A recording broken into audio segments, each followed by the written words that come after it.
Have you ever breathed in helium from a balloon and suddenly sounded like a cartoon character? It's one of the funniest science tricks around. Today, we're going to discover exactly why helium makes your voice sound so squeaky and different. Understanding this amazing phenomenon will help you appreciate how sound works and why different gases can change the way we sound. Get ready to learn some incredible science that you can actually hear with your own ears. Sound is actually invisible waves moving through the air around us. When you talk, your vocal cords vibrate back and forth really quickly, just like a guitar string when you pluck it. These vibrations push air molecules, creating waves that travel through the air to reach other people's ears. Think of it like throwing a stone into a pond and watching the ripples spread outward, except sound ripples are moving through air instead of water. Inside your throat, you have two small flaps called vocal cords that work like rubber bands. When air from your lungs pushes through these vocal cords, they vibrate and create sound waves. The faster your vocal cords vibrate, the higher your voice sounds, and the slower they vibrate, the lower your voice sounds. Your brain controls how tight or loose these vocal cords are, which is how you can change your voice to sound different. Helium is much lighter than the regular air we breathe every day.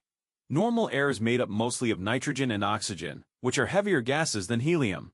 When you fill your lungs with helium instead of regular air, you're putting a completely different type of gas into your voice box. This lighter gas behaves very differently when your vocal cords try to vibrate through it, creating some amazing effects. Here's where the magic happens. Sound waves travel much faster through helium than through regular air because helium is so much lighter. When your vocal cords vibrate at their normal speed but the sound waves zoom through the helium super fast, it changes the way your voice sounds to everyone listening. It's like your voice is getting a turbo boost, making it sound much higher and squeakier than usual. The reason helium voices make us laugh is because our brains expect to hear your normal voice, but instead, we hear something completely different. It sounds like you've been turned into a cartoon character or a chipmunk. Your brain knows it's still you talking, but the sound coming out is so unexpected and silly that it triggers our funny bone. The effect is temporary and wears off as soon as the helium leaves your lungs and gets replaced by normal air. While breathing helium is generally safe in small amounts, it's super important to always have an adult around when you try this experiment.